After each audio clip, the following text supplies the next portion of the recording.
Welcome, everybody, to the Happier Club with your host, Justin Begley. And today, my guest is Ryan Siwak. Everybody give a hand. Thank you. I'm just joking. There's no clapping in podcast. No audience right now. How you been? I'm good, dude. How you feeling?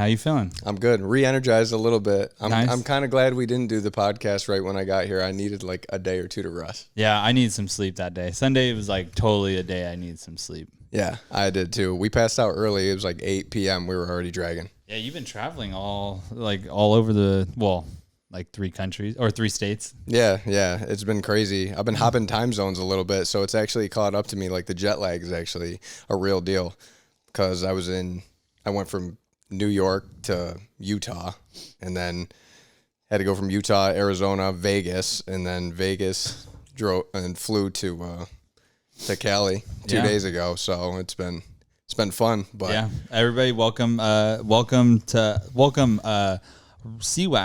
Ryan Siwak. I'm so used to calling you Siwak. That's his last name. it's a last name thing because of the military. Yeah.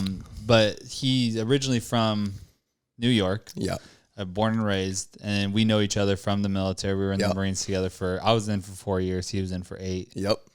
And now he lives back in New York. Yep. Kicking it, big chilling. And now you just had like a job going on. Yeah. So I actually just recently got introduced to this little gig. It's building like wave break attenuators that go in lakes and marinas, and they basically help reduce like wave erosion on shorelines. So I guess it's a big environmental concern at this point, and a lot of lakes and marinas, they have restrictions, and DEC gets involved, and they want you to stop the wave erosion, and marinas have a lot of it with a lot of boats coming in and out. So, well, welcome Mother Nature. yeah, Mother Nature causing problems and making somebody rich that fixes them. So. Yeah, I wish that was me. Yeah.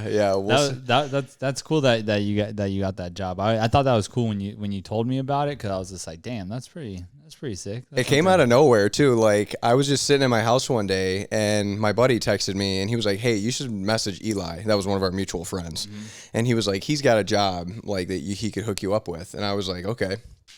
I messaged him. He immediately called me and was just like, "Yeah, like I've got this gig. It's my grandfather's, wave break design. He built it, and we need a crew to put it together. And we're doing it in Utah, in Lake Powell, Utah." And he was like, "We'll pay for your airfare. We'll pay for, your food, your lodging. We'll put you in a decent housing and stuff. Like, we'll work on the project, pay you decent money." So I was like, perfect. So, nice. I was really most looking forward to actually seeing it because I didn't know what it was. And then I was actually looking forward to traveling too, because like with this pandemic, it's just been nuts. Yeah, and then getting out of the house and shit. And then obviously you live in New York where it's actually snowing now. Sucks. I don't want to go home. I'm not going to go home. I'm going to stay here. Yeah, he showed up off the airplane with the fucking, he had a winter coat in his fucking bag. And I was like, what the fuck? I was just like, it's fucking 80 degrees outside. A Tommy Hilfiger hooded fur coat. It's 80 here. We had to go to the mall to get me chino shorts, which took forever to find in fucking San Diego because it's winter here. Yeah. So winter. I was like literally in sandals. This morning I woke up. I've been walking in Apollo every morning at like 6 a.m. in like shorts and sandals still. It's like not even like a phase. It's ridiculous. And it's sunny out. And just on the other side of the country, 30 degrees, like Antarctica, dude. You can't even go outside. Ice on your car. Absurd. That's insane, man. I don't miss it. Not at all. And if you keep feeding me Topo Chico and tequila, I'm just going to live with you. End up staying in California forever. Straight up.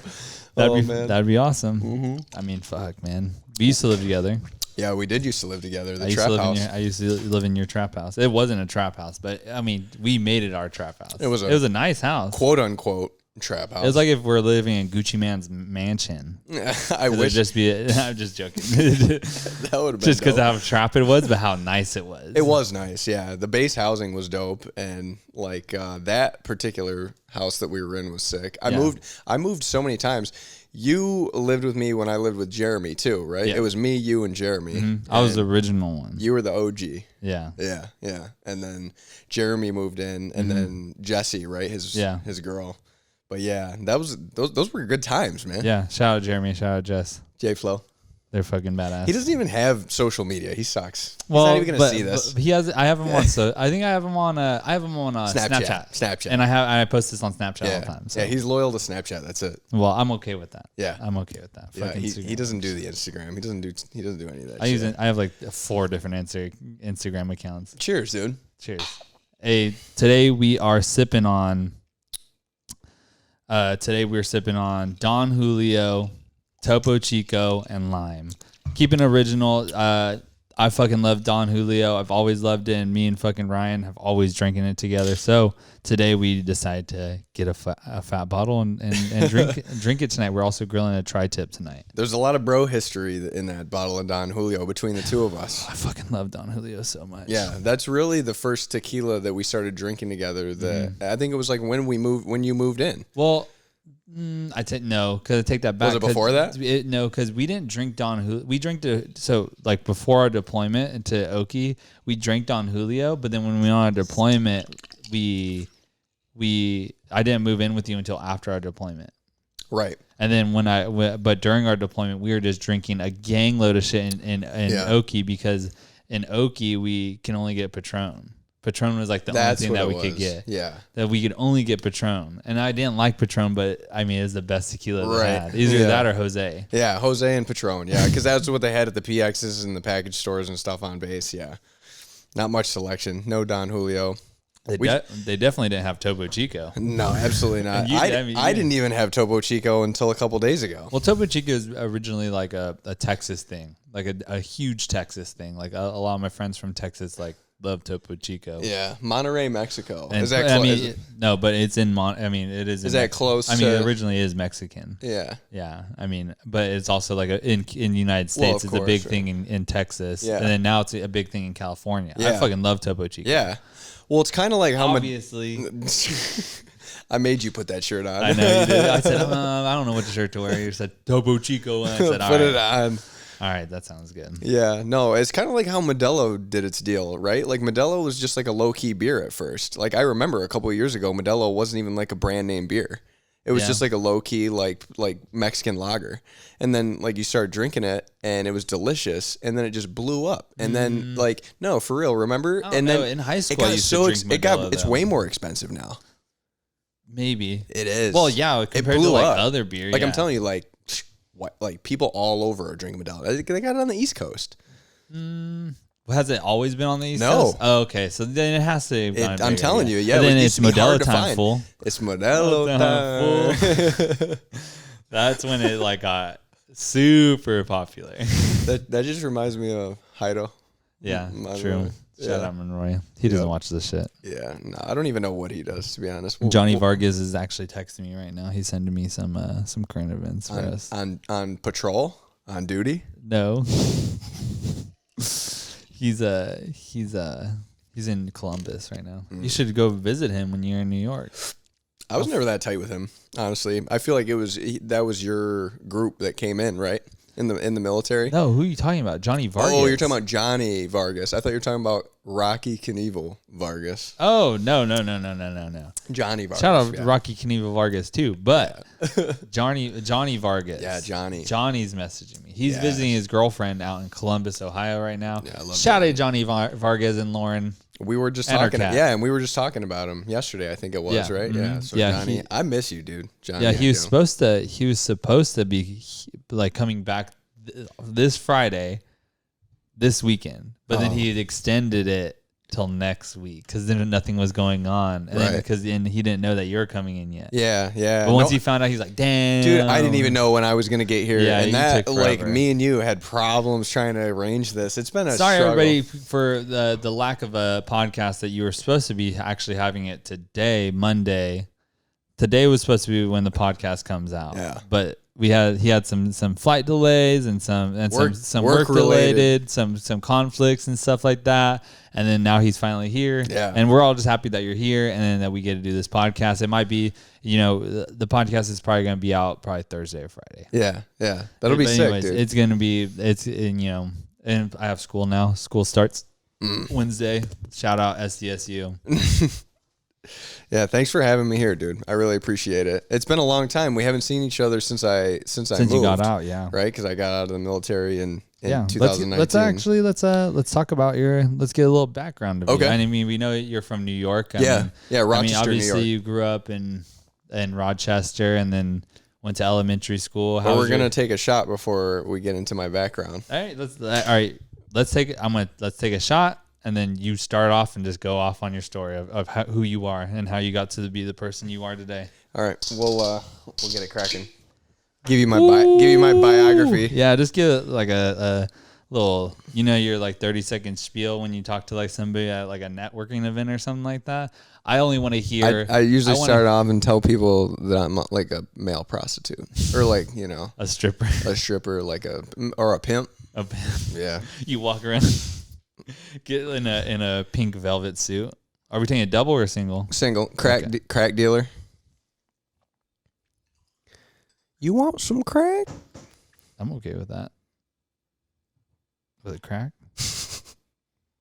Come on, you've got friends that do way worse. Toby? Who knows? Alejandro? Who knows? Do you ever really know what kind of drugs people are really doing? Honestly, you don't. Do you ever really know? You never know. You don't. You never know unless you're with them 24/7. Right, unless you live with them. Yeah. Yeah. Then you know exactly what drugs they're doing. Well, I did live with Alejandro. I know exactly what drugs he's doing. And? I don't think he wants me to tell all his business out here. Cheers. Cheers.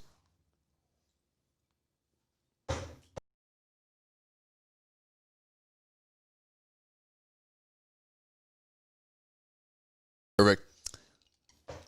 Too good. Don Julio. It brings back memories, Justin. So, yeah, I'm 30. Just turned 30 in October. And, dude, it's been good. Like the journey's been crazy. It's been fun. Like you said, I was Rochester, New York, grew up there, went to school for 2 years at MCC at a community college, didn't really like it, and just wanted to join the Marines, wanted to do something different, did that, got stationed out in California. That's where we met. Mm-hmm. Did 8 years in the Marines. It was crazy. And, obviously I've got 2 kids. I've got 2 daughters, a 7-year-old and a 5-year-old, Cameron and Arya, 2 beautiful girls. And, things just really changed after I had kids, and my life changed for a lot of good in a lot of good ways and for a lot of good reasons. And so decided at the end of my military career that I wanted to get out and kind of pursue something more, for me and my family, something like that, I could really focus on my passions, my goals, my individual creativity, where I wanted to go with my life, where I wanted to live, what I wanted to do, where I wanted to travel, what I really wanted to dive into. And there was stuff about myself that I didn't even know because of the military. I spent so much time in the military focusing on it, and people telling you what to do. Right. Instead of you actually making your own choices. Exactly. Yeah. It was just a lot of, boxes I felt like I was being put in and held in, which, that when you go in, there's going to be a lot of control. That's what you sign up for. You sign up for it. But, after 8 years, I decided enough was enough and I wanted to do something else. So I moved back to Rochester after I got out of the military. And I started flying Cessna 172s, just single engine prop planes at the Rochester Air Center. I just wanted to fly. I always wanted to do aviation. Like as a kid, I really just loved aircraft and jets and spaceships. You originally wanted to become a pilot, right?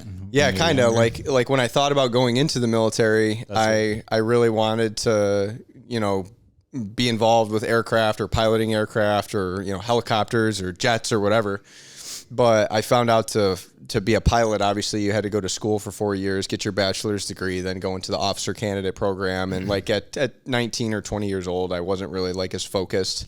Yeah, in school and stuff like that. And like I said, I didn't really like the school program that I was in at the time anyways, so that wasn't really... What was it? I was in just like a gen ed, like social sciences, like behavioral sciences, gen ed associates. Had no idea what you wanted to do. Yeah, I was going to go into psychology, like kind of, I wanted to do psychology. I've always kind of liked, talking to people and really picking people's brains and like finding out what makes people tick, like upstairs. Yeah. But it just, I don't know. I didn't I didn't feel like it was going to pay me very well. Like, and it's a tough gig, like being like a therapist or like a counselor. So tough I was on your brain. Yeah, it's just like tough. So I was like, you know what? I switched gears, and that's when I joined the military. But yeah, so kind of getting out of the military, I talked to a friend who was, his name's Eric. He flies for Air Wisconsin. He's an airline pilot. And, we graduated high school together. And when I was talking to him, when I was about to get out of the military, he was like, kind of planted just like a seed in my head about it. He was just like, you should just try and fly, man. Like, you'd like it. And I was like, where do I start? You know what I mean? Like, what do I even, how do I even begin becoming a pilot? And he was like, honestly, you could just go to the Air Center. Like, when you move back here, the Rochester Air Center, they'll give you like a discovery flight. You can go up in a plane with like a flight instructor and check it out and see if you like it. It was cool. You make me want to like become a pilot. I feel like I would just like the first flight I would do is just be like, fuck yeah, let's fucking do it. You would love it, dude. You really would. That's the way I feel like too. And when I think about like pilots and stuff, I think about like being a pilot as like a trade, because technically it's like, you have to learn this skill and then you're doing your skill as like a job. Right. You know what I mean? Just like as a plumber, electrician, like a trade job. It's like a highly skilled like trade that you have to learn. Yeah. It's like any other job, you have to learn this shit. And then I think about that, and then I think about like me going to school right now, and I'm into this program, I'm in finance and stuff. I'm learning all this shit, and I'm learning all this, and then like it's just like it's not like one skill, it's not like one job, like one trade and shit. It's not like something that's like I could do multiple things, and I like that, but at the same time, I would really like to just specialize in one thing. Right. Just have one skill that's like, yo, like I'm really fucking good at that. Yeah. It'd be badass to say, yeah, I'm a pilot. Right. You know what I mean? I could fly. It's got a nice ring to it. Yeah, it's pretty cool. Yeah. So whenever I know you know how to fly now, but whenever you get your actual, like when you go into commercial pilot's license, that's going to be so fucking badass. It is. It is going to be crazy. I know just like a very small piece of like this huge puzzle that is piloting, and it's always more, and it's always different, and it's always challenging and changing. And do you have any goals right now for it? Like, like, do you want to do commercial, or would you rather do like something else? The commercial is the goal for you right now? For sure. Yeah. The goal has always been, like, before I even started, was like to fly like airline, like aircraft, or like, high performance jets, or, turbine like aircraft. You should do those, it's like that spinning like aerobatics. Remember the freaking midget plane over here? Oh my! I mean, not the midget plane, the little person plane. Sorry, everybody. Yeah, tell them the background about the midget aircraft we saw doing spirals. So we were driving down the 8 in San Diego, and then he was just like, "Dang."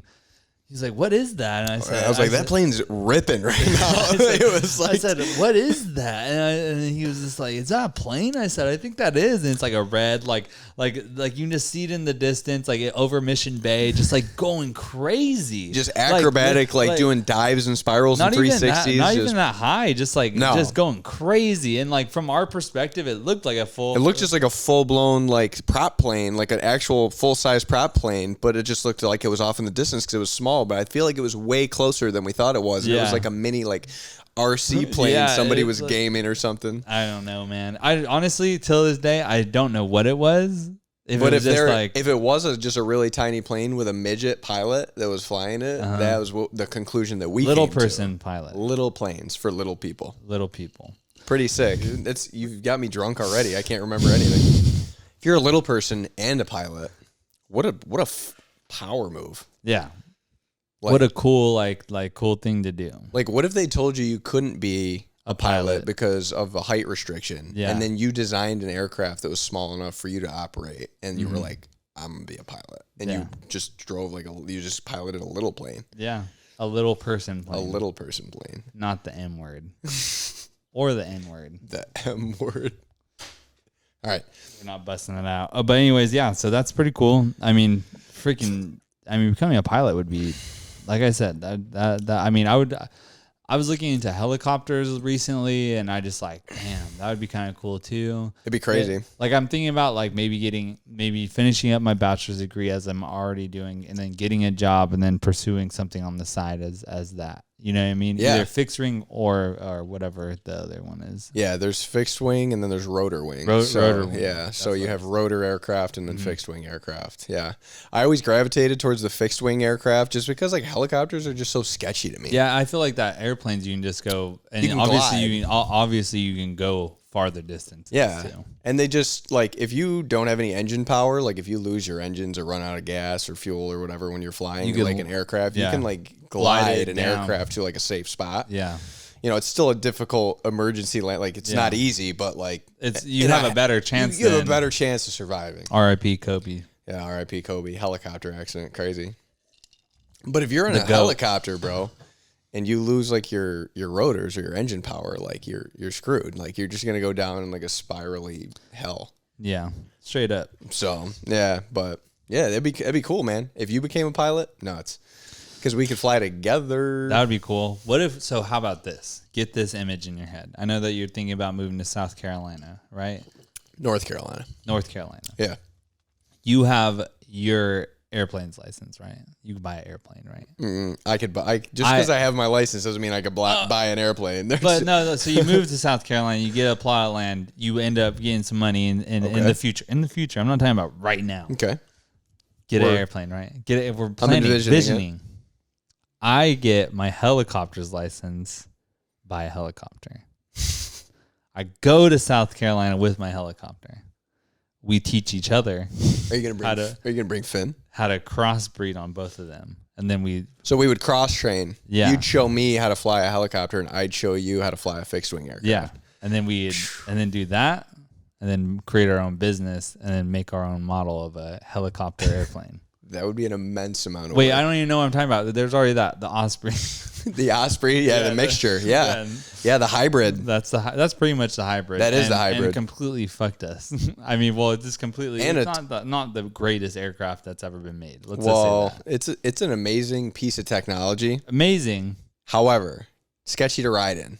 Super sketchy. Super sketchy to ride in. Or a 53. CH-53s I liked better. I like better, even though there's more oil and everything Right, there's like shit, the like interior. the things that they say about it. There's like if you don't get oil on you and stuff, that means that's not working properly. Yeah, they're like, if a line just busts out and you just got fluid dripping on you, like it's all good. Like if it doesn't, Don't worry about it. Yeah, You're like hanging on to your oxygen tank. It's like radiator fluid. It's like fucking bursting all over. It's all burning you. They're just like, it's all good. You're literally in a helicopter strapped in over the Pacific Ocean. You're just like, you just got your oxygen. You're like checking your. Fuck. You're in the it does that, and you're in the middle of the desert, and you're just like, well, if we go down, there's good luck finding us. I'm just gonna die. A night off and stuff. I'm just gonna die. Just gonna die here. I remember one time. I don't know if you were there. I remember one time we were doing like. You remember when we used to get airlifted by Ospreys and CH-53s when we had the howitzers? They would airlift. Yeah. The howitzers and transport them. Mm-hmm. We went out into the middle of the desert. We were in Arizona. WTI? Were you there when they left us out? They left you? They left us out in the desert in the middle of the night? No. You weren't there for that? No. It was with... I was Mortars probably. Yeah, maybe. We were in Arizona. We were out in the middle of the desert in Arizona. It was only like 10 of us. It was like just my squad. And like, dude, and we had our howitzers. They were supposed to meet us and come, like the air wing was supposed to meet us and come pick us up. So it was me and my squad and one officer. Did you have a lieutenant. 710? Yeah, I had a 7-ton. Okay. And it was just one officer, a platoon commander, lieutenant. So they come in, right? They fly in, do their thing. They set up, hook up the howitzer, right? Like, and all this stuff after they picked us up, right? So we're all in the aircraft and in the CH-53 and the helicopter. They're picking up the howitzer. They drive us out in the middle of nowhere. They literally fly us out into the middle of nowhere in the middle of the desert, drop us off. And this is like later in the afternoon, the sun's going down. Drop the howitzer and us off in the middle of the desert and just leave. And then they were supposed to come back in like an hour, like with another crew. Another crew was supposed to come pick us up. And at this point, you don't have a 710 because they just took your howitzer and moved it somewhere else, dropped you off, and then they left the truck behind because obviously they can't take the truck. Yeah. So now it's me and like 8 Marines and like a lieutenant, and we're just out in the middle of the desert in the dark with a howitzer, and we don't even know where we are. And our only way of like getting back is hoping this other CH-53 helicopter comes and picks us up. That's supposed to pick us up. And we were out there for like 3 hours in the dark, and we like didn't have any like they were like radioing, like trying to figure out what was going on, and we were out there for like 3 hours, and finally like a helicopter came and picked us up. But for like 3 hours, we didn't even know if we were ever gonna get picked up. We were just out in the middle of the desert waiting. That sounds so fucking funny. It was like it was absurd. But that's the stuff that we dealt with. Yeah, and when I was during that shoot at WTI, I remember they were doing mortars, and we were doing nighttime like disassemble, and then or like nighttime, like get on the Osprey, or the 53. I can't remember which one it was that time, and then come on and then go out at nighttime, drop us off, shoot really fast, like a fake shoot, and then pick us up and then drop us off back over there. Right. I remember this. I had strawberry milk that morning. You remember those strawberry milks? The cardboards that would like literally not expire for like 7 years. Yeah, they weren't even real milk. Well, the ones that we had this time were expired, and there were 7 years like expiration. You know what I mean? Like it takes like forever to expire those. Those like they take forever to expire. Someone made that in a factory like 20 years ago. Yeah, that's what I'm saying. Like it takes forever to expire, and the ones that we got for WTI were expired. Mm-hmm. The one carton I got was like expired. Drank it, had blew it out. Disgusting amounts of like my stomach was fucked up. Probably had like food poisoning. Yeah, like literally had to like keep going to the bathroom. Like I was a driver, and I was a driver, and I literally had to keep like stopping like after we like stop really fast, and like I had to like run out to in the middle of the desert and go like poop. Yeah, just taking just crap stops. Like it was so annoying. Oh my God. It was so annoying, and nobody cared. Nobody cares. Obviously, cares. I'm a boot, and it's like it's like the first WTI and stuff. Yeah, they're just like nobody cares. Like just get and you're a driver.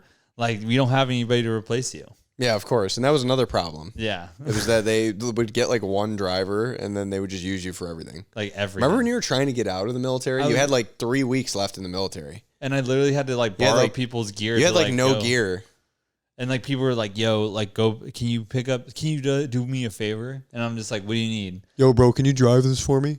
I'm just like, dude, like, you're like, no, I don't have anything. I don't have a helmet. I don't have gear. When I first joined and I first touched a Humvee, it was the baddest thing I've ever thought. I was like, me and Jaden Patrick, not even driving. Me and Jaden Patrick had to do PMIs or whatever. What are those things called? The fucking. Talking about the weekly inspections, PMs, preventive maintenance, PMCS, preventive maintenance checks and services. So we do this, and then I like the first time we did, like they said like, oh yeah, go to the gun or go to the motor pool, right? And I was like, oh fuck yeah, I was just like, fucking touch these fucking badass these trucks. I just went to Fort Sill. I would touch all these badass guns. Yeah. Now I get to drive this, like touching it and stuff, just like all in shock and stuff. Yeah, like everything's brand new. Like everything's brand new, badass. Yeah. And then I started getting your licenses, and then by the end of and I have like all licenses, ammo, fucking ITV, fucking 7-ton, fucking just everything. Certed out. I had everything. Full they made sure I had everything. Yeah. So and I've only done. And I'm not Motor T. I was at 0811 already. Making the same paycheck as some scumbag that's not doing shit. Yeah. And then so I was like, when that happened, I was just like, okay. I was just like, I got all these like certifications and shit. Maybe I can get something like these certifications have done nothing for me. One hike. It got me out of one hike. Yeah. And if anything, it actually got me out of Firewatch one night. What it does is it makes you grow a slow, smoldering hate for the things you used to love. 29 Palms convoys while everybody else is taking fucking air-conditioned, and I'm in an up-armored 7-ton in fucking 100-degree weather. Bro. While everybody else is in an air conditioner, like sleeping. Cheers to the good life now. Cheers to hanging out. Cheers to not having to deal with constant, incessant problems that someone else drops in your lap and you have to solve. True. Although that happens in the civilian world too, but not as often. Yeah, it's the contract really sends it, in the military. Once they get your name on that contract, everything Man, Life that shit used to be funny. Life's all about contracts, though. Really, you make smart. We made a contract right now. Yeah, me and you. I'm contracted to your podcast, the Happier Club. Technically, yeah. I mean, it's unwritten a command. Yeah, it's informal. Informal. Hello, everybody. We are back. Siwak had to go. Ryan had to go to the bathroom real quick. Hit it. What were you about to say? So, when you got out and transitioned out of the military, what do you think was like the biggest shocker for you? I don't know, man. I mean, the biggest thing that was so like such a hard hit for me, not so much of a shocker, like such a hard hit for like my personal life, like being back home, like because I moved home right as I got out. Yeah. Like you obviously like once you get out, you can either do like one or two things, like move somewhere else or move back home. Right. You know what I mean? Like you can either or stay where you're at. Right. And it's a transition period, so a lot of people like to gravitate to like their comfort zone when they have like a hard transition. Yeah, and I was like, well, I'm gonna go to school, and my mom already said that I can move back home for a while I finish up some school, and then when I transfer or like I didn't know exactly what I wanted to do, but I did know that I wanted to go to school. Right. You know what I mean? And so my mom said that I can come in. But anyway, so the biggest shock for me was like, so like my mom and my niece was like having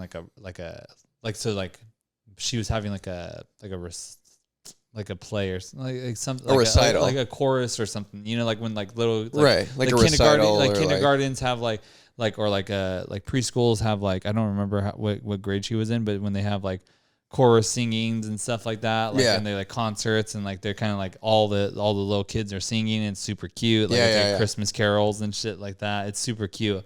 And like I remember I didn't go to one, or like I didn't know that was happening, and I felt sad about it. You know what I mean? Like I was like, damn, like now I'm home, like I need to go to these things. Right, yeah. Like I need to like I need to be there cuz my niece doesn't know me that well. You know, I haven't seen my family in like these last 4 years. I come home, but when I come home, I get drunk. And I'm because you're on vacation essentially from your job. That's super stressful. Yeah, and you only have like a week to like catch up with people. So now when I got back home, it was like such a shock to me that like I had to like act like I could do things for people now. Yeah, like my mom, like if like she had like something that, like, you know, like if, or like my niece needed like a blanket like delivered to her school, because like somebody forgot like to give her a blanket for nap time or something. I could go do that. Yeah. You know what I mean? So it was like, that was like the biggest shock for me. Right.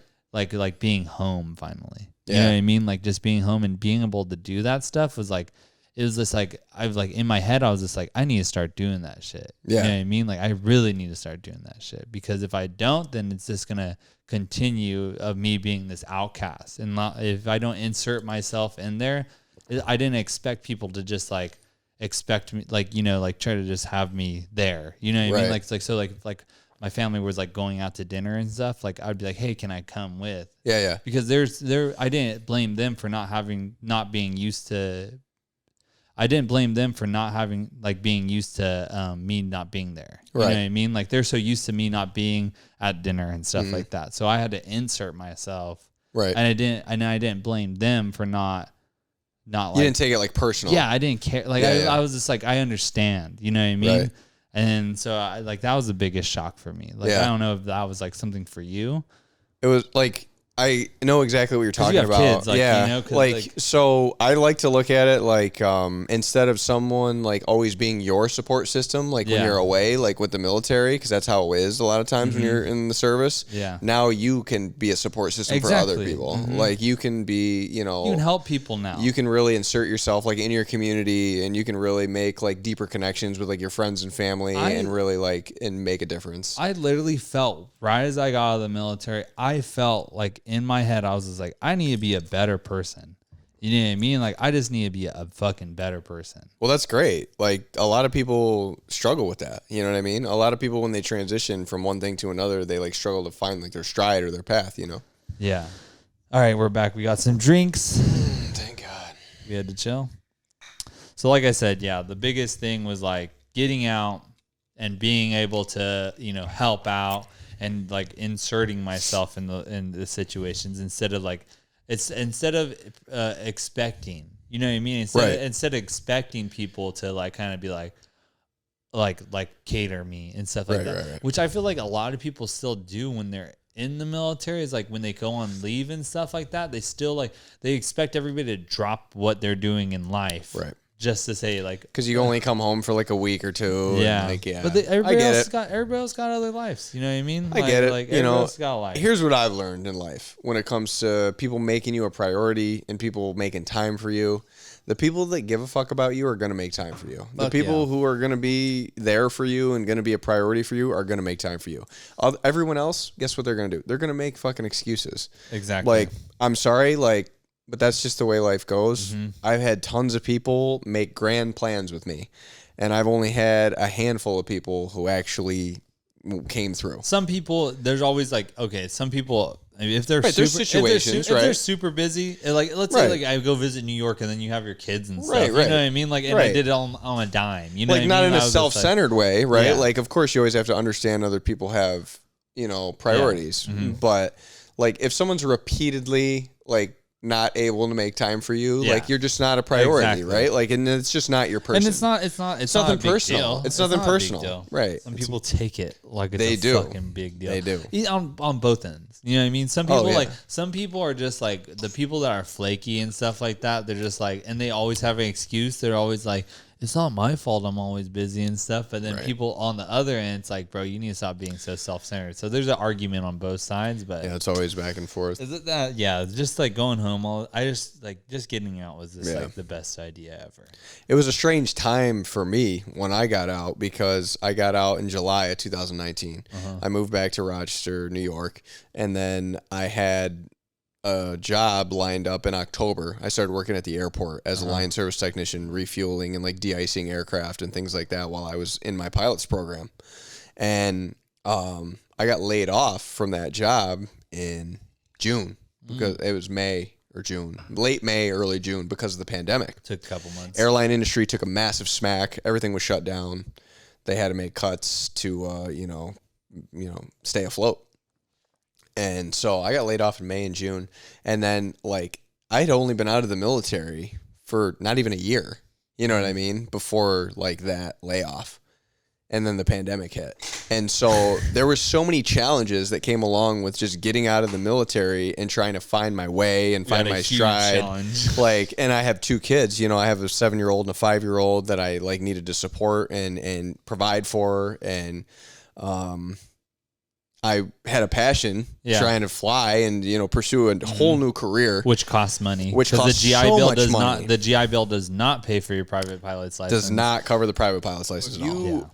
So if you had a saran wrap stack of cash, right? You were just How'd stupid, I get it? Did I find it? Stupid. Yeah. Like, who cares? Who cares? Okay, how I got it. Not even the point.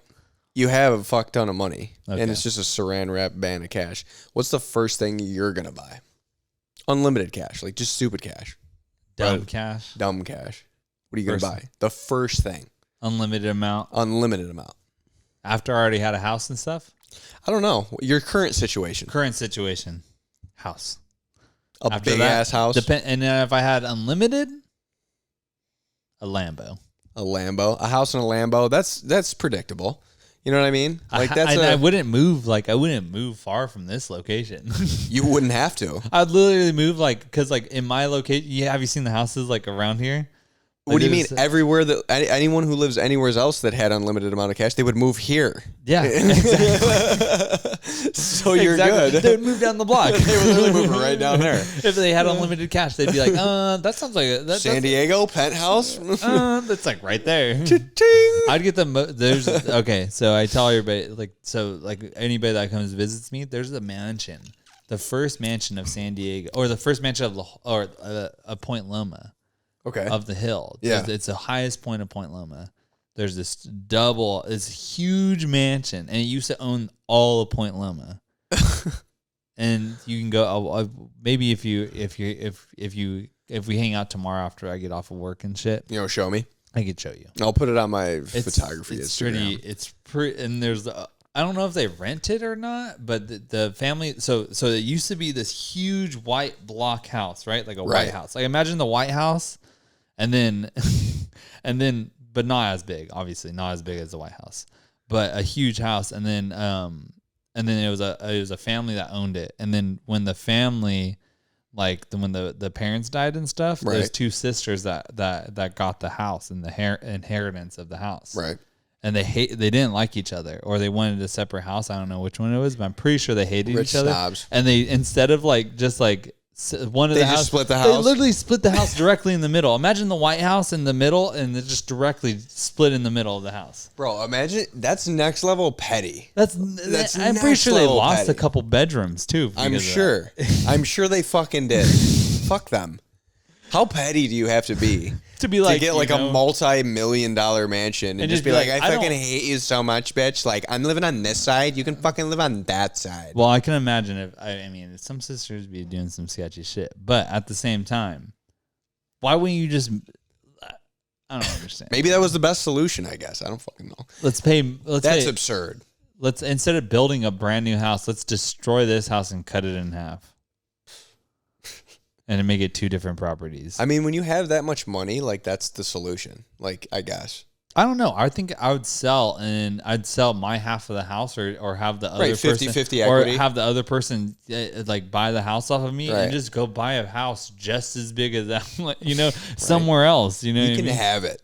I'll Just go with give this. me this. Just give me this half. Well, of the but money. at the same time, fucking that house is worth fucking billions of dollars. But if it was full, it'd be worth fucking trillions of dollars. Yeah. The location and the view, insane. Prime real estate. Prime. Like it's the highest point of Point Loma. Yeah. Of San Diego. It's the Point Loma. It's the Point Loma. That's see tight. everything. It's the point. And Point Loma is known for being hilly. That's tight. That's definitely tight. I'm gonna piss once again. Damn. Peeing machine. Well, you got me drinking too much. And we are back. Ryan actually had to take another piss, which was out of nowhere. You got to announce it. You got to be like, yo, since we're doing a podcast, you need to just be like, yo, I need to take a piss. Hold up. And then, but first things first, we're going to start doing a segment on the Happier Club. All my guests, I'm going to ask how their dating life and relationship is during quarantine. It's called Quarantine Love. Quarantine love. You want to go down this rabbit hole? Yeah, I want to hear how your quarantine love is. But quarantine love, man. Yeah, it's tough, man. Because I was in a relationship for 3 years with my ex that because you've met her. And we lived together. And then when we broke up, it was actually like during the pandemic. It was like when we broke up. When? So from the beginning of the pandemic? Yeah, because it was last year. Or 2020? No. Yeah, it was. It was last year. And yeah, it was during the pandemic. When did you get out? What year? So I got out in July of 2019. So we were together. Yeah, we moved to New York. We were together in New York in the same apartment. We lived together, and we were there for like a year. And then like we got in like October. It was like okay. So it was yeah, because 2019. it was like September, October of like 20 is when we September, October. That was like a couple months ago. Yeah, because let me think. That was literally like 2 months ago, 3 months ago. No, because it's October? January. Yeah, September. 3 months ago. It wasn't? No, Yeah. that doesn't sound right. That's what I'm saying. It had to have been 2019. See, I can't even keep my dates straight anymore with the pandemic, dude. Like when, I don't even remember. But anyways, we were together. Did you lose your job or did you have your job? No, I lost my job. Okay, so it definitely didn't. It happened in July. So maybe it was in September. So I lost my job, right? Like, and then it was like July. Is this because I haven't seen you forever? So it's like no, it was. It was September. Like, so because it was. Time's been going so fast. Today I was at my dentist's appointment and I was literally talking to my dentist and I was just like, and he was just like, it's already like halfway through January. I said, oh my God. I said, what the fuck? I said, lose all. December went right. You lose winter. all sense. Winter just went fucking. What the fuck? All sense of time and dates and months and years. Who even knows? It's just been a shit show. It's been the worst. It's but been anyway, a so shit dating, show. so We were together for 3 years. We broke up like during the pandemic, right? So like it was weird because when I break up with someone or someone breaks up with me, whatever the case may be. You used to going out and go fucking party and ape shit. Now I'm just joking. Go hard all the time. As soon as you get out of a relationship, pop off. Act up. Don't even think about anything. Just get hammered and just don't even go to your job anymore. Forget about everything that happened. Pop off. Act up. It's called coping. Self-love, right? Isn't that what that everybody's doing nowadays? Fuck everybody. Self-love. Self-love. I'm going to act yourself. up. Self-love. I'm going to go crash a car. Self-love. I'm going to go tap my face, get drunk, and crash a car. Self-love, motherfuckers. Do some fentanyl. Self-love. Let me just snort some fentanyl, bitch. What are you going to do about it? Self-love. Don't come at me. People have interventions with you. Self-love. Right. Yeah, but anyways, yeah. I get out of relationships and I like to be single for a while because there's two different people, right? Like there's people who get out of relationships bounce to bounce and they bounce from person to person relationship. They try to fill the void. And there's people who get out of relationships and really like to reflect on what happened, why the relationship didn't work, how you could have changed, how the other person could have changed. And you got to be single for a while for that. You got to focus on you. There's some people that literally will be like a week single or like literally will cheat on the person that they're with and then date somebody else and then date that person not even like a week later. And how dumb is the dude? You need at least a month. How dumb is the dude? You need at least 1 month to reflect on yourself. Oh, dude. At least I would say minimum like 3 to 4 months. It depends. It depends. If you really want to like get steady. It depends on how you felt about the past person. And how long you were together. And especially and how like imagine if like let's say I was in a relationship 3 months ago and I was trying to break it up, or let's say I was in a relationship and I was like, I've been trying to break this shit up for 3 months. You know what I mean? I would count like you were already on the way out. I've been on the way out. I've been trying to break up with the person, and they're just like, oh, stay, please. Like, oh, I have. And you got to go through the process. Yeah, the process. Like I would count those 3 months and then a month. You know what I mean? Like, okay. If that was the situation that like you kept trying to break up with somebody, and they were just like, and you're in your head, you're just like, man, I just need somebody to care for me. Yeah. You know what I mean? Yeah. A month to 2 months.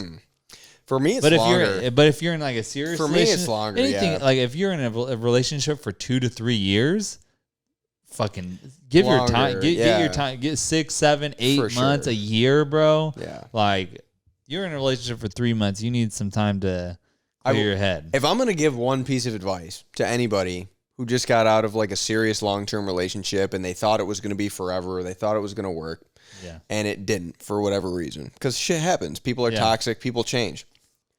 Shit doesn't work. I mean, people just separate. People separate, but people are toxic too. Like people change. Yeah, you're right. You're not wrong. People change. People are toxic, and some people just aren't compatible. Relationships get toxic because relationships get hard. Yeah, it just happens. If I was gonna give one piece of advice, I would say, give yourself like a year.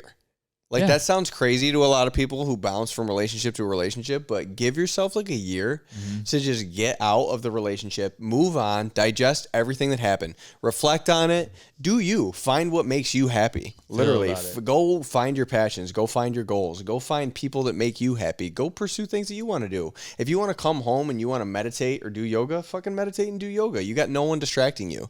Get your own place. You know what I mean? I feel personally. So the last relationship I was in before Roselay, like this is this personal like kind of feeling. I go in like after a relationship, the first thing that you do is like for some reason for me like it's like always like, oh, let's go out and let's go have a good time. And then like when I do that, I don't have a good amount of time. But then but then there's like a couple days in a row that I'm like having a good time and stuff. And then like somehow like when I stop trying to find somebody to fill that void, when I stop trying, like trying to have fun, when I stop trying and I'm just having a good time organically, that's when I find somebody. Without like intention. And guess what? I went to the bar one night, the night before I met Roselay. the night before I met Rose, I was out in Santa Barbara and I had a horrible time.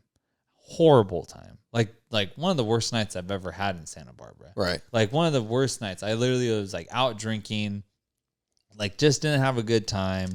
Like the place that I was supposed to crash at, like bailed like last minute, like and I like was everything like, was just friction, like it was like just like all it was night. just like it was just like it was just like bumpy, no good vibes like at all. It was just like I got drunk and then like at first when I got drunk it was like this and then it just went like this and like it went like this and it just never had a good night. And then I went out with one of my friends that next night, like just trying to like and not even like.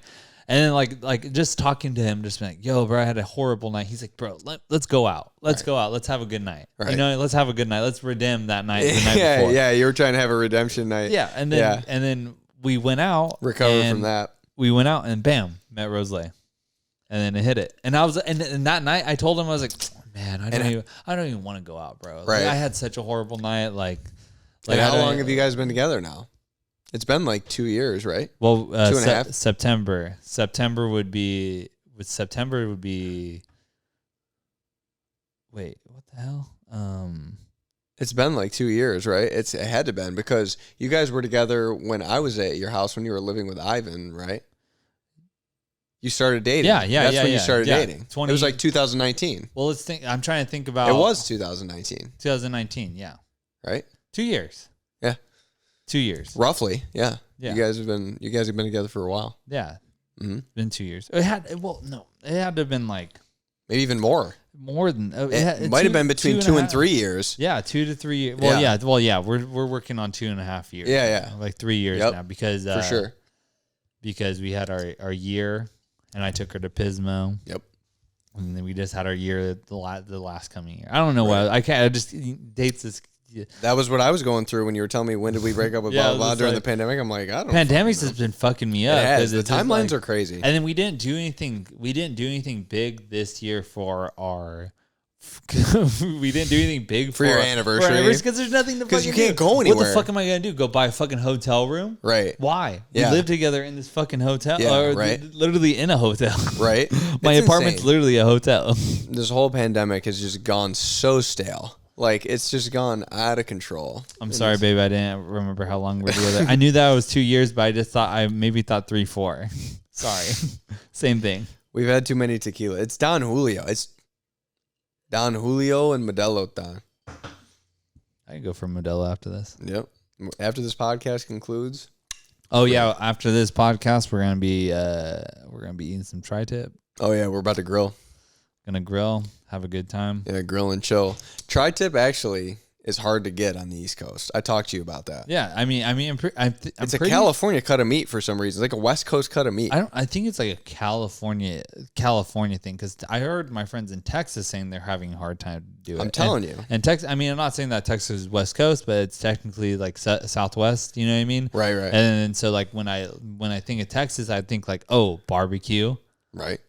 The best barbecue. Meat, and I'm not saying that if you brisket. Can't get I'm not saying that if you can't brisket. Get tri-tip in Texas. If you can't get meat in Texas, something's going wrong because that's where there's a fuck ton of cattle. Yeah, I'm not saying that well, happy cows come from California, mm-hmm. but did you just throw a commercial cliche out? I did on your podcast, but. Liquid IV. Go to Walgreens. Just joking. That's just Athletic Greens. Walmart. I told you. You're an advocate for Liquid IV now. Yeah, it is pretty good. It works. Yeah, Liquid IV shout me out. But anyway, so yeah. So in tech, like I love brisket. Don't get me wrong. Like brisket's good. But good. Tri-tip is so much better. Tri-tip has an insane amount of flavor. It's because it's more fatty. It does it, and the fat is different. The fat's different. Yeah, it is different. It's not a hard marbled fat. It's almost like a just soft, like juicy. It just melts in your mouth. It's just it's almost like have you had like filet mignon or wagyu or something like that? You know what I mean? Filet. Like they have like I fucking love filet. Just like I don't know, and it's cheap for how good it is. Like, you can get so much tri-tip for... Besides in California. Nah, that wasn't bad. Bro, in California, it's like right now at Ralph's, it was like, I don't know if maybe that I just bought it. Like, it's just been recently. I thought it was like $20. Well, because it was Ralph's card. Yeah. But if you don't have a Ralph's card, like it's free. Right. But people don't. People don't have a Ralph's card. Well, and they go to Ralph's and they buy like a tri-tip. You should just Shit's go like $29. Like 30, 29 to 30, $35 and shit. $36 for like a 2.5 pound tri-tip. But that's good in comparison to the other options that you have. $10 a pound? Like, dude, can you imagine buying like a T-bone or a ribeye steak? Like, like $10, like $12, $15 a pound. It's bro. insane. It's insane. And then beef prices went up during COVID. Finn, you trying to get it sauced? He's posted. I love Finn. He's such a chill cat. He's the best. He's literally chill cat. The best little guy ever. He is. But yeah, man, COVID's been insane, man. The beef prices went up. It's just the thing. And traveling. Yeah, well, let's get back. Sorry. Or are we quarantine love? Sorry. Let's get back to your love life. So how's the quarantine love been going, bro? So honestly, it's good because I'm single. You know what I mean? Mm-hmm. I've been single during quarantine. I've been busy. Obviously, I have the 2 girls. So trying to spend time with them and still try and like do as much as I can to like make my life whole and piece things together, and, you know, being able to work, try and like make money, you know, during this whole pandemic. Everything's changed for me. My perception of how to get money, my perception of how to work, my perception of people and relationships, everything's changed. Like, I posted something on my Instagram, like on my photography Instagram not too long ago, about how I posted a selfie, and I talked about in the caption how like it was one of the most challenging times of my life when I took that selfie. Mm-hmm. And it was a picture of me against a graffiti wall when I was like in the midst of like my pilot program and I was learning how to fly. Yeah. And it was a bird like on a graffiti wall.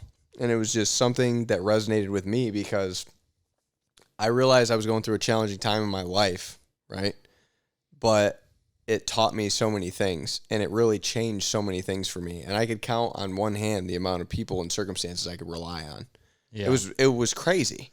I saw that. Everything was changing so fast. Like, I got out of the military. I was in the civilian world. I had 2 daughters who are growing and changing by the day.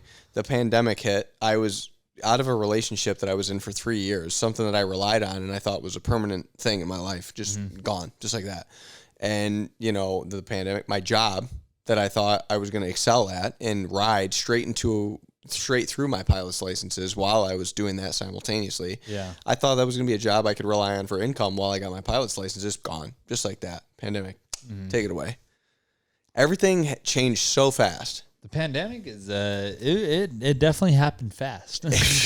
And it was like it was at a time in my life when I really like needed to succeed. I needed some things to line up, right? Like I was like trying to get like everything together. When I got out of the military, like everything lined up perfectly. Like I was like, got a place to stay. Got a part-time job. Apartment, right. Job. I got a part-time job. I got a part-time job. I started school. Right. I started trying some chick. I started I started like just building up everything and building and building and building and building. Shit happens. I build up again. I build up again. There's nothing that just ever just like cut me. Mine was that, but the opposite. It was like I went. I was like, get out of the military. I was like, fucking get a job. It was like, no. You went superhero mode and then went down. Every time. It was just challenge after challenge after challenge. It was adversity after adversity. And it was just, it felt like I couldn't get a grasp or a grip on anything. So I really just, it drove me to a place within myself, like personally, like where I was by myself because I was single, right? And I lived by myself. Mm-hmm. And I would just have my kids whenever I would be able to be with my children, right?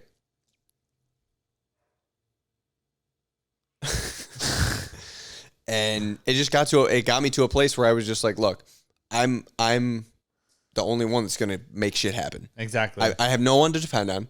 I have no other than what are your kids going to do? Make the income? My kids are the worst roommates ever. They don't fucking pay rent. They leave messes everywhere. This is the worst fucking roommate ever. No, in the other room. The one well, we snort a fucking Coke bag of fucking a gram of Coke right now. Yeah, don't leave a gram of Coke around your dog.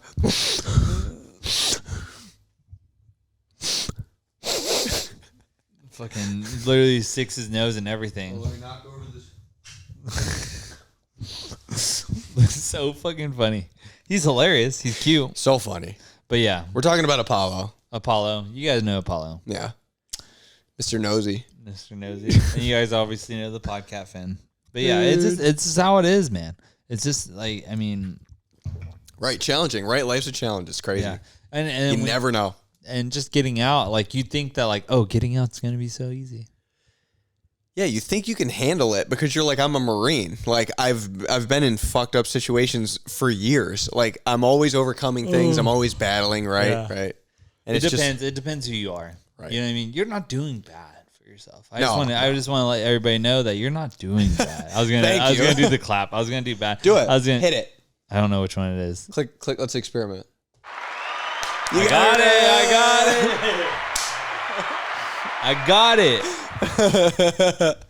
Perfect, dude. I just gotta, I mean, you're not doing bad for yourself. You got yourself in a program. You got yourself, you're going. Do you have your private license? So I'm supposed to take my check ride whenever I make my way back to the East Coast. Okay, so technically, you're on the binge of. I've been working on it for I've been working on it for a year and a half, and I'm finally at the point now where I have to schedule the check ride and take the check ride for the license. So you're on the brink of like finally getting your private pilot's license. And then I can use the GI Bill on the commercial. And you're gonna start getting your GI Bill and stuff like that, and then you don't actually. I mean, you don't even have to have like a fucking. a second job. Yeah. You don't even have to have one. Yeah.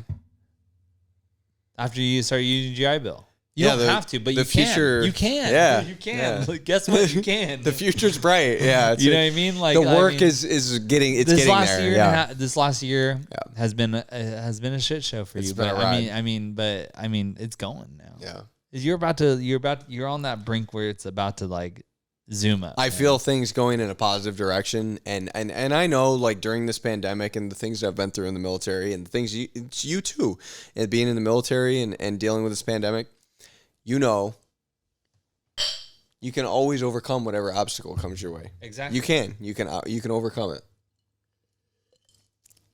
There's always a way. There's always a way around it. You got to put your mind to it. You have to find what you're good at and find what you love, and you just have to put everything into it. Always be positive, man. The way that Rosalie says, I'm lucky. Rosalie says I'm very lucky. So you're not lucky. You're positive. So that's exactly, bro. Like the way that I think about it is, it's like people say I'm lucky. Like I'm just like a lot of good things happen towards me. Right. Like a lot of things just like happen. Like I'll apply somewhere, or like I'll try to do something and I just kind of happen, and it just kind of happens for me. Right. Like if somebody else did it might not happen. It's like a shot in the dark. You like a shot in the dark. Right. Like you just put yourself out there. Like you're literally like putting yourself in something that you have no idea if it's actually going to happen. You got to take a risk. This fucking podcast. Right. Who knows what the fuck this is going to do?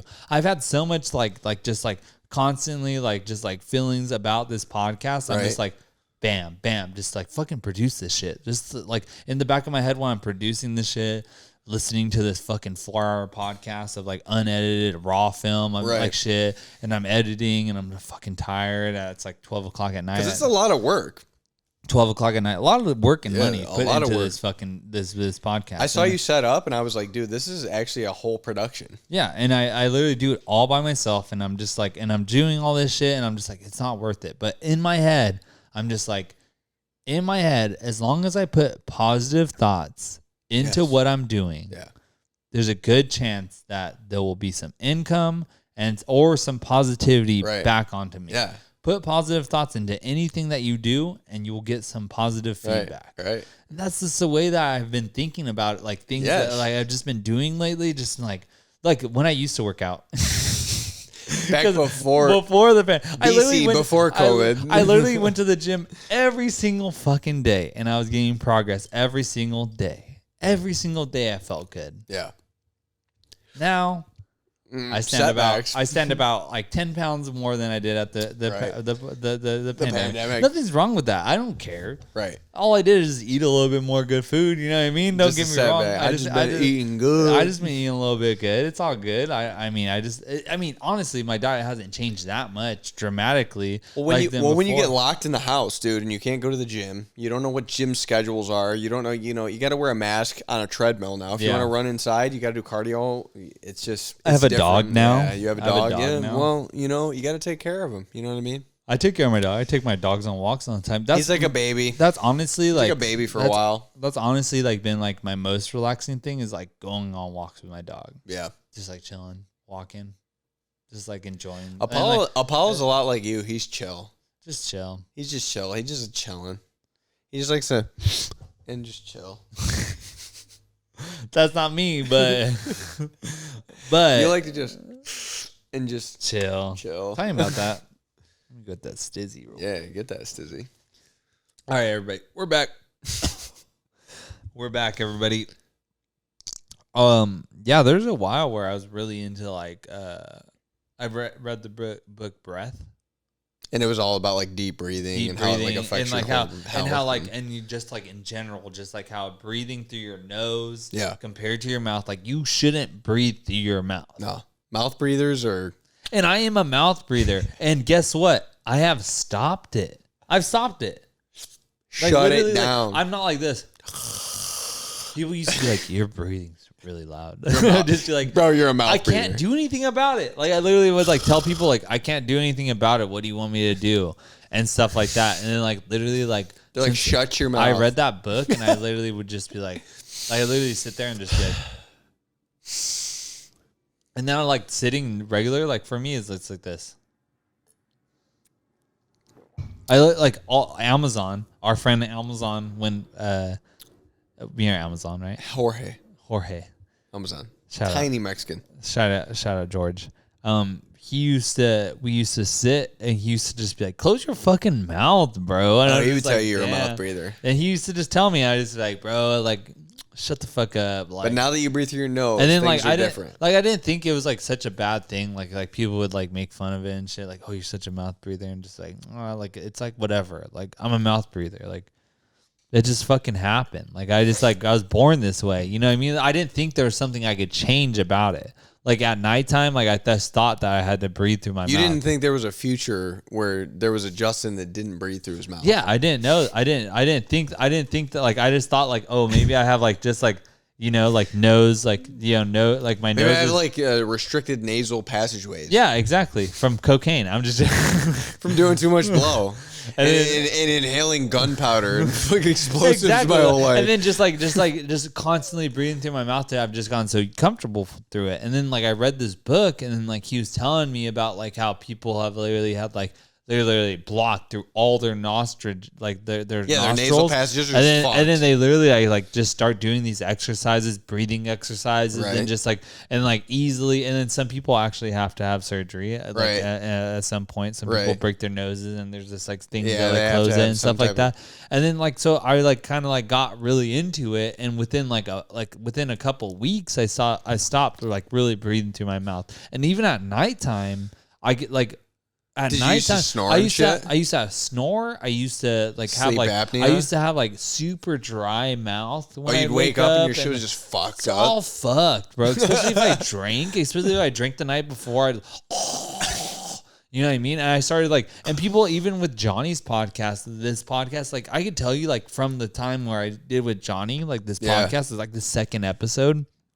I started wearing night strips, right? Close my mouth when I'm sleeping. Oh, okay. Motherfucker, I'm having the best sleep of my life.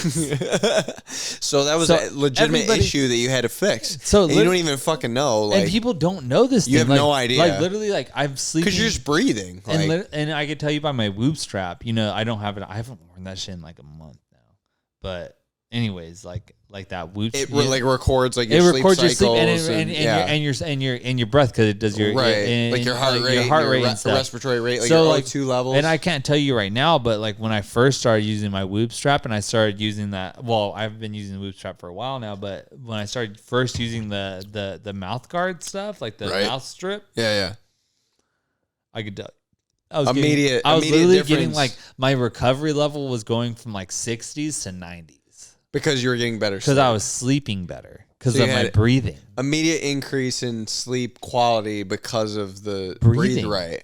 Because the breathe right. guard. Exactly. Yeah, exactly. Not breathe right. Not the things that you put in your nose, but what's it called? It's just called a mouth. It's a mouth like, guard. It's just right? like a mouth tape. Right. So it kept your mouth closed. It's like a little piece Just of a tape. little strip. It's like a little strip of tape that has a hole in the middle, so you can Right. still breathe through your Right. mouth, but your mouth can be closed. So I should give this to people that are annoying and need to shut the fuck up. You could shut the. Hey, bitch. You can still breathe. Just shut the fuck up. Please. As they're just talking, you just pull it out. You just like. Please be quiet. Well, that's good, dude. I'm glad that you sleep right. And actually, the first time I use a sleep right, like those things that you put in your nose. I feel like CBD helps me sleep. Some people say that CBD doesn't do anything. I don't know if it's like a scientific thing. Like I think it does. Reacts to your body different. Like it might be like weed and like I think other the drugs. research behind it is supposed to be that it kind of like reduces inflammation, right, in your body, and it really like it's supposed to be good for your joints and it's supposed to be good for your nervous system.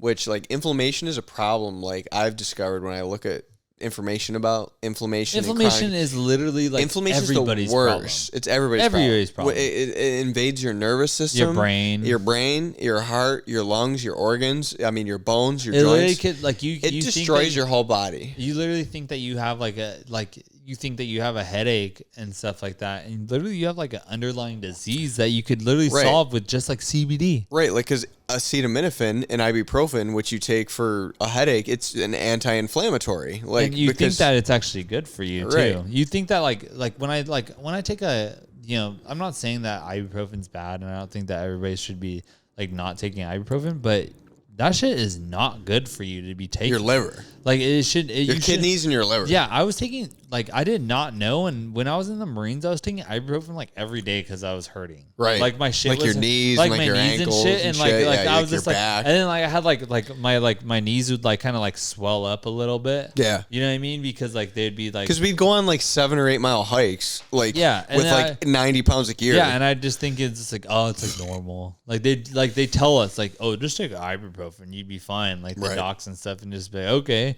and like you don't even think about it. So that was my ritual. Like wake up, take an ibuprofen, and just like go on through my. It was day. just like a vitamin. Yeah, it was like just like helping. I thought it was like helping me out. Right, like at least I'm not fucked up and I did my shitty. research like after, and just like how like CBD not even research on CBD, just like how like antibiotics and stuff like that affect your body, and like how they're not actually that good for you. Right. You know, they're not good for your liver. Right. They're not good for you. Like they're good for like a little while. You know what I mean? And they actually fuck your shit up if you're not like actually up and like your immune support and stuff like that. They can actually fuck you up. And then so CBD like comes around.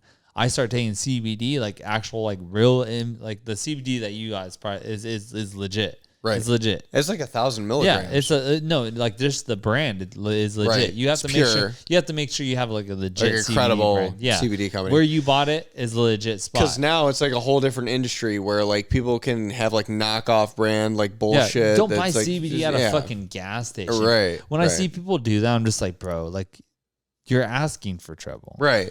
It's uncertified. It's like buying a puff bar, bro. You know, like the puff bar thing. Right. Yeah. Like the smoking thing. It's like, you don't understand. You're not gonna get like a quality like product that's like been medicinally like evaluated and processed. Like you're gonna get some knockoff bullshit. So yeah, exactly. Yeah. Like if you go to the Sketch, like if you go to Sketch Dispensary and you like, but it's a good caveat, like what you're talking about with like the pharmaceutical industry and like ibuprofen and like acetaminophen and all this stuff. There's a reason why there's so many natural remedies that can help you with all your ailments and really cure like all kinds of chronic disease and things. But the pharmaceutical company doesn't want you to know about them because they can't make as much money off of it. Bro, they want to make artificial products, right? Like in a lab that they can sell to people and they can jack up prices. It's all about money. It's all about money. It's really all about money. So if you allow yourself to kind of fall victim to like this bullshit system, you're going to end up buying all these medicines. Like there's a saying that says you're either going to eat your medicine, like you're either going to like eat healthy, right? And that's going to be your medicine, or you're going to end up eating your medicine. Yeah.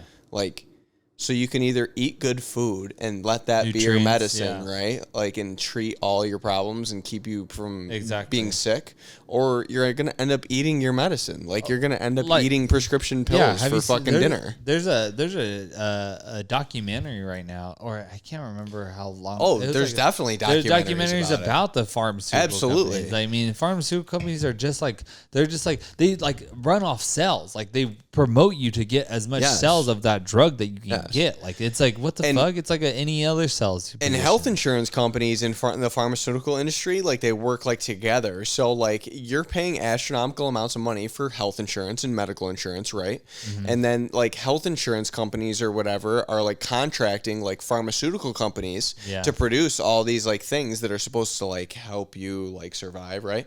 So when you get sick because of like the food that you're eating and the lifestyle that you're living, because that's what they want you to do, then you rely on your health insurance, which you pay every month, to provide you with a pharmaceutical company that's going to give you a pill to solve the problem.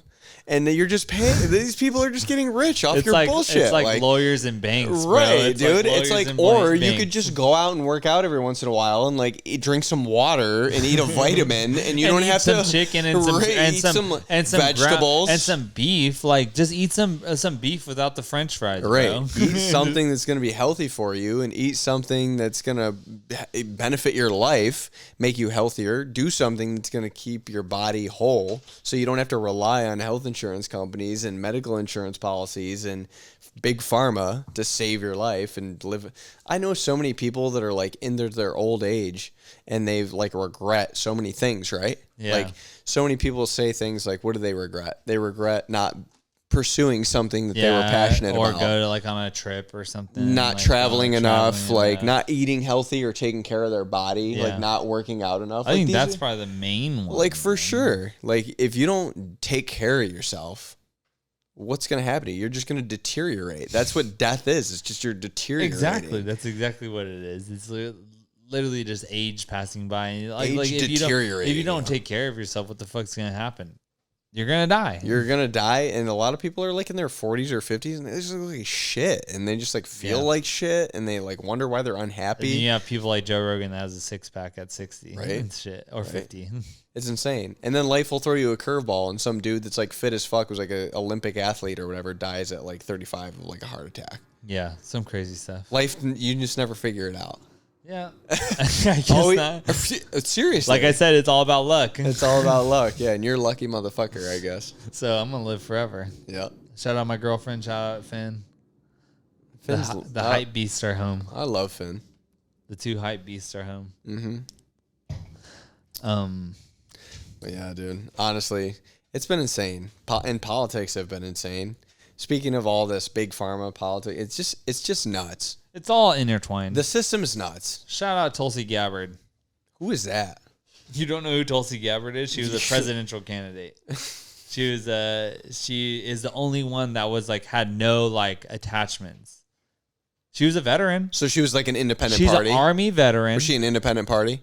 No, she was a Democrat. Oh, she was Democrat. She was a Democrat, but she didn't have any like soliciting, like or what's that called? Campaigning. Campaigning. Right. Like what's campaign contribution? Oh, so she didn't like fundraise for like her campaign. Yeah, she didn't have like big pharma backing or like big like corporations. She literally had people donating to her campaign. Just straight up. Like straight up. Like and like how like, you know, big people like Donald Trump and Joe Biden have people like backing they have companies them. backing them and funding them and stuff and like that. And that's the only reason that like it's just like it just blows my mind, because like you think that like somebody would back like people that are against the government and that like most American, I feel like most Americans have some common sense. And she's a veteran and she's a congresswoman of Hawaii. She surfs and she hangs out and she's been on Joe Rogan. Right. Like, why wouldn't you vote for her? Yeah, but people don't vote for her because it's not about that. You know what I mean? And that's the problem. The problem is it's not about your character, right? No, but it's not about. Be. It should be. That's the problem. You can't just have a regular conversation with Donald Trump or fucking Joe Biden. It'd be so professional and so fucking weird.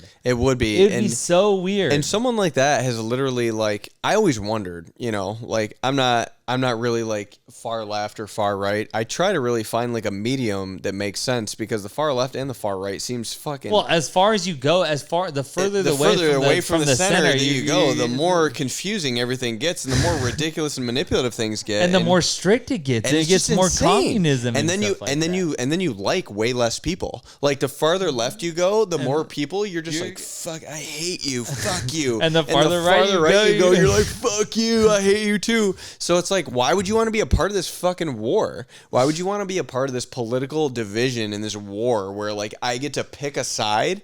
Like, no, fuck you. You can't define people. Like, especially in your own country. In your own country, dude. Like your neighbors and like shit. What? I'm just gonna be pissed at you just because you want to be a Republican and I want to be a Democrat, or vice versa. Like I want to be a Democrat. That's the last of the. It's because you know why? It's because there's no international fucking pressure on us right now as United States Americans. No, you want to know what it is? You want to know what it is? What? Is the pandemic. Everybody's at home. The pandemic it created all kinds of division, and also like politicians have done this with social media. They've done it with media, news media.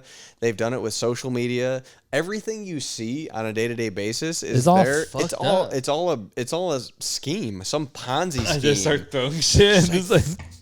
I'm sick of it here.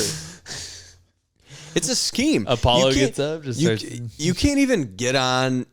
You can't even turn on your TV, and you can't even get on social media and find like reliable information anymore. Everything's manipulated. You literally can't go on anything without seeing some political ass shit, and right? Some dividing ass shit. And people and everybody that thinks that like they're making a difference by like disputing you or like trying to prove you wrong, like in your view. Like you're the problem, and if you're anything, the problem. Like so, the way that I'm sorry, but you're the way problem. that I feel like it. So like on either side, like if I like, let's say I'm a fucking like I'm super leftist, and then I have somebody that's super on the far right. Right, like we're opposites. I'm heavy Republican. You're heavy Democrat. No, okay, so let's say I'm in the middle. Let's say like we're so right you're here. Like a libertarian, like in the middle, free, independent. Okay, let's say I was more right than left. Okay. Let's say if I was more right than left. Are you describing yourself right now? No, I'm not describing myself. I was more right than left. I think you're describing yourself. I'm not. I'm more left than right, but so you're more wrong than right. I think I'm more left than right. So, but let's just describe myself in general. I'm more left. I'm way more left than I am right. Okay. So let's say I had somebody. Is that because you're left-handed? Pretty much. Anyway. I just you are left-handed. I am left-handed, but everybody he's left-handed. So let's say I'm more left than right, right? Okay. So I'm just in the middle. I'm chilling. Okay. I just agree a little bit more left than right. Okay. Abortions. Okay, so what's the scenario? Women's choice. So you're more left. Who's the other person then? And let's say I have somebody that's far right. Okay. I have somebody, you fucking bitch, like da start talking shit like this. You know what's gonna happen? I'm not gonna just be like, you know what? Like I understand, but if you come at me personally and start talking shit, I'm going far left, son. I'm moving all the way left now. I don't even want to deal with people on the right if you're talking shit like that. Right. You know what I mean? Like on either side. I'm not just saying like just in general, just because like it's like that. I'm just saying like just in like if somebody's gonna start talking shit and start personally attacking you, you're gonna move far away than them. That's not gonna convince you. That's not gonna convince them. Yeah. That's not gonna be like a convincing point. Like somebody being like, "You fucking bitch," like you fucking you're dumb as shit. Like, oh, you're fucking racist or like this and that. Like you personally attacking somebody is not gonna convince them that their point is wrong. If anything, that's gonna put fuel to the fire and make them want to instigate fucking hate them even more. Just like if they are it already just breeds more resentment. If they're already leaning one way or the other, now it's you know worse. What I mean, now it's 10 times worse. Now it's worse. Now it's 10 times worse. I agree. And I mean, dude. All right, we're back, everybody. Had to take a quick break. Had to get some Modelo's. We're a little bit drunk right now. I ain't gonna lie, I have a good buzz. Perfect buzz. The first drink had like 3 shots of Don Julio in it, so we've already had like 2. We're already halfway through the Don Julio bottle, plus Modelo's. Yeah. So, before we talk about aliens, actually, let's go into current events. Current events? Yeah, let's talk about current events. What current events you want to talk about? So A Harvard professor says an alien visited in 2017 and more are coming. Aliens. When the first time intelligent life visited us from space, it won't be a gigantic saucer hovering over New York. More likely it'll be an alien civilization's trash. So the alien civilization exists, like right, Yes. like some galaxy far, far away. Yeah. They're trash from their planet somehow out in space Or orbit, like space debris like or they whatever. like showed up and they're so high tech at this point. Like the only way they'd fuck up is like. As if like some space debris got out Yeah. and we like found out about it. I mean, bro, like there's a Harvard professor saying Right, that right. there's Martians, man. Right. Like, it's pretty insane. Wouldn't you say?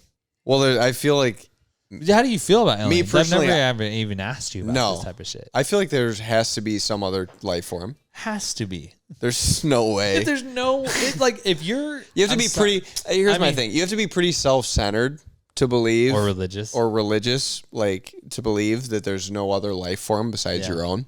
Yeah. I feel as if Earth is too vast, the galaxy is the space is too vast, our space-time continuum. Everything is too vast and huge for there to be. I mean, they've found planets that are like 1,000 times the size of the sun. Yeah, I mean, it's weird. insane. It's weird because like it's a hard subject. It's overwhelming. It's a hard right? subject like to talk about. Aliens are because there's no facts, right? Yeah, like it's just. I mean, fuck, man. It's very skeptical. It's not. I mean, fuck, man. There's not enough hard evidence. Okay, so there's more hard evidence on aliens than there is on Jesus. So the way that I feel about it is it's like actually true. I mean, like the way I feel about it, there's more fucking like. So that's the way. There's like a higher probability that there's aliens than there is Catholics. And then, Which is because I'm Christian. Like I'm Christian Catholic, so like I believe in Jesus, so I believe in aliens. the same way as like Christian, my friend Christian Widmer. Right. Widmer was on here and he was like, Right. I was like, do you believe in God? And he was just like, Yeah, he was like, like, I yeah. believe in a higher power. Like, I was like, but do you God, believe in aliens? And he was like, well, yeah. And I was like, well, then which one? I said, which one do you feel like? I mean, like, honestly, it's, What resonates with you more? I mean, always hammered. Of Don Julio. Don Julio and Modelo. And Madame. Well, I would cheers you, but I'm out of beer. we'll be okay. We're gonna wrap this. We're out of beer and we're out of time for this podcast, Yeah, that's honestly. true. But we need to go make a tri-tip, everybody. Yeah, we do. We're about to go. We're grill. hungry. We're about to grill. We're about to hang out. Grill and chill. But yeah, stay around positive people. I'm a part of the Happier Club because your club makes me happier, and I'm glad to fucking be here, dude. I'm glad you invited me. Appreciate it. So I mean, but bottom line, what makes you happy? Bottom line, what makes me happy is people who are not here to, drag you down with their insecurities and their problems and all this other stuff. I'm here. What makes me happy is people who recognize the good in you, support the beautiful things that you have to offer, and just reciprocate your love. I feel it, man. That's it. Like, don't hide it. If you give a fuck about someone and someone inspires you and someone really makes you happy and someone's magnificent to you and inspires, just tell them and reciprocate it. You know what I mean? That's it. Don't be scared about it. Don't be intimidated by it. Don't be insecure about it. Just connect with people. Don't be afraid. Bottom line, Ryan Siwak is over here saying, don't be a pussy, speak your feelings, and be fucking happy. You guys already know what makes me happy. Dogs, cats, freaking Topo my family, Chico. my homies, my girlfriend. My fucking life just fucking is awesome. Don Sorry Julio. for you guys' life, but hey, welcome to the Happier Club. We're out. Get yourself a money tree.